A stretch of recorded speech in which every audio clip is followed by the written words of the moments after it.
Buenas, buenas. Soy Alicia Eugenia Silva. Hoy es diciembre 6 del 2024 y mañana realmente comienza la Navidad con el Día de las Velitas en Colombia. Alicia, ¿por qué los ministros más petristas entraron tan bravos a la reunión extraordinaria con su presidente y salieron tan mansitos? Sencillamente porque Petro les debió dejar clarito a esos bravuconcitos lo fundamental que había sido Benedetti en su llegada al Palacio de Nariño y a la de su bancada al Congreso de la República de Colombia. Además, debió explicarles lo importante que será Benedetti para su permanencia en el poder y la reproducción de su bancada en el 2026. Sin embargo, la realidad puede ser que Petro piense que Benedetti es capaz de confesar lo inconfesable. ¿Cuál ha sido el papel de Benedetti en el pacto histórico? Ha sido tan grande desde la campaña que él se sintió con derecho a tener un papel protagónico desde el primer gabinete ministerial y por eso, al verse relegado y despreciado por su antigua asistente y por quien él consideraba que había puesto en el Palacio de Nariño, su protagonismo se hizo superlativo, pero no exactamente de la forma que él quería. ¿Qué pasó en los primeros meses del gobierno del cambio? Los primeros meses de luna de miel del primer gabinete de Petro con el Congreso, que de alguna forma Benedetti sentía que él había ayudado a aceitar, estuvieron manejados por un viejo zorro de la política como Roy, acompañado por unos tecnócratas que se ven a sí mismos como liberales provenientes de los gabinetes de Samper y Juan Manuel Santos. Tal es el caso de José Antonio Ocampo, Cecilia López y Alejandro Gaviria, quienes además tenían una larga experiencia en las relaciones del Ejecutivo con los parlamentarios. Cuando Benedetti se sintió relegado y maltratado, llegó a decir que él había recogido más de 15.000 millones para la campaña de Petro presidente, lo cual debió facilitar la llegada de muchos congresistas afines al pacto histórico al Congreso de la República. ¿Qué pasó cuando mandaron a Benedetti lejos de Colombia?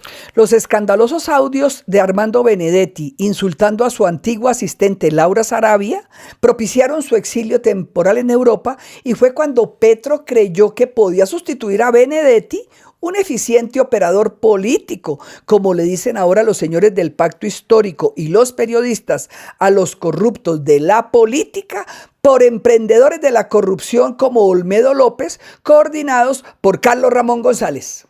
Es posible que Gustavo Petro haya entendido que Name, subalterno de Carlos Ramón González desde hace más de una década, no es lo mismo que Roy, que Bonillita no es lo mismo que Ocampo y que sobre todo, por más compañero de armas que haya sido Carlos Ramón González, no le llega ni a los talones a Benedetti cuando de mover el Congreso de la República se trate.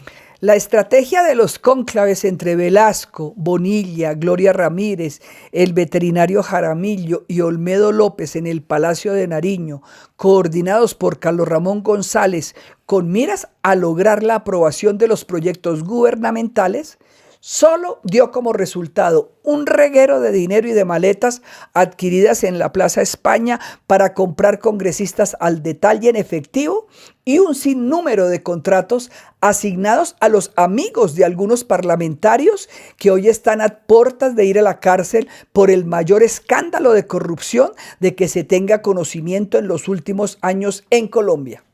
Es decir, los emprendedores de la corrupción provenientes del M-19 fallaron y esta es una de las razones por las cuales regresa muy empoderado Benedetti, quien lleva más de 30 años siendo parte del engranaje de la corrupción política colombiana.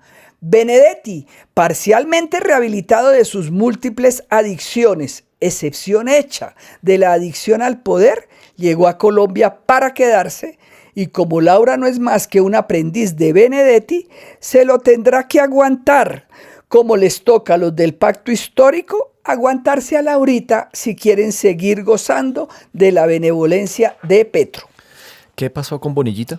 Pues aunque Bonilla no pudo acompañar a Petro desde el inicio de su mandato, como él lo hubiera querido, solo lo pudo hacer después de que el Contralor lo exonerara de los enredos que venía arrastrando desde su paso por la alcaldía de Bogotá por haber sido el yes man de Petro en la Secretaría de Hacienda del distrito. Sin embargo, Bonilla entró pisando fuerte cuando reemplazó a Ocampo, pues Petro abandonó el diálogo con los partidos y prefirió la compra al detal de los congresistas, mezclando contratos, cupos indicativos y dinero en efectivo en los distintos casos.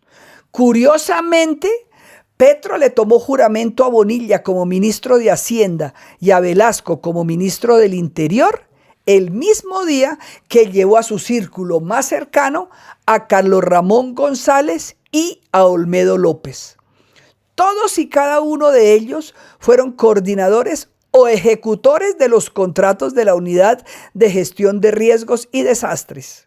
Cuando Petro y su pacto histórico cambiaron la estrategia de diálogo con los partidos y la sustituyeron por la compra al detal de los parlamentarios, los medios de comunicación destaparon el escándalo de corrupción de la famosa UNGRD. Cayeron, como diría Petro, en chu, chu, chu. Olmedo, Sandra, Carlos Ramón, Velasco y hasta Bonilla se volvió insostenible. Esta semana Petro despidió a Bonilla vía Twitter y lo retiró despotricando contra todos los exministros de Hacienda de Colombia y por esa misma vía señaló a Bonilla de haber sido extorsionado por los parlamentarios corruptos. Por su parte, Bonillita aclara que Petro sabía todo lo que él hacía y deja enredado al hijo adoptivo de Petro que él sí crió desde el primer año de vida y al intocable gerente de su campaña, dueño de un gato, de un apartamento lujoso y con un novio emprendedor en las áreas que RR controla. Esperemos a ver hasta cuándo aguanta Roa y qué tanto logrará hacer Benedetti mientras Petro vaya por el mundo insinuando con sus actitudes que él no es el presidente de todos los colombianos, sino más bien el presidente de los simpatizantes del M-19. Que la luz nos acompañe.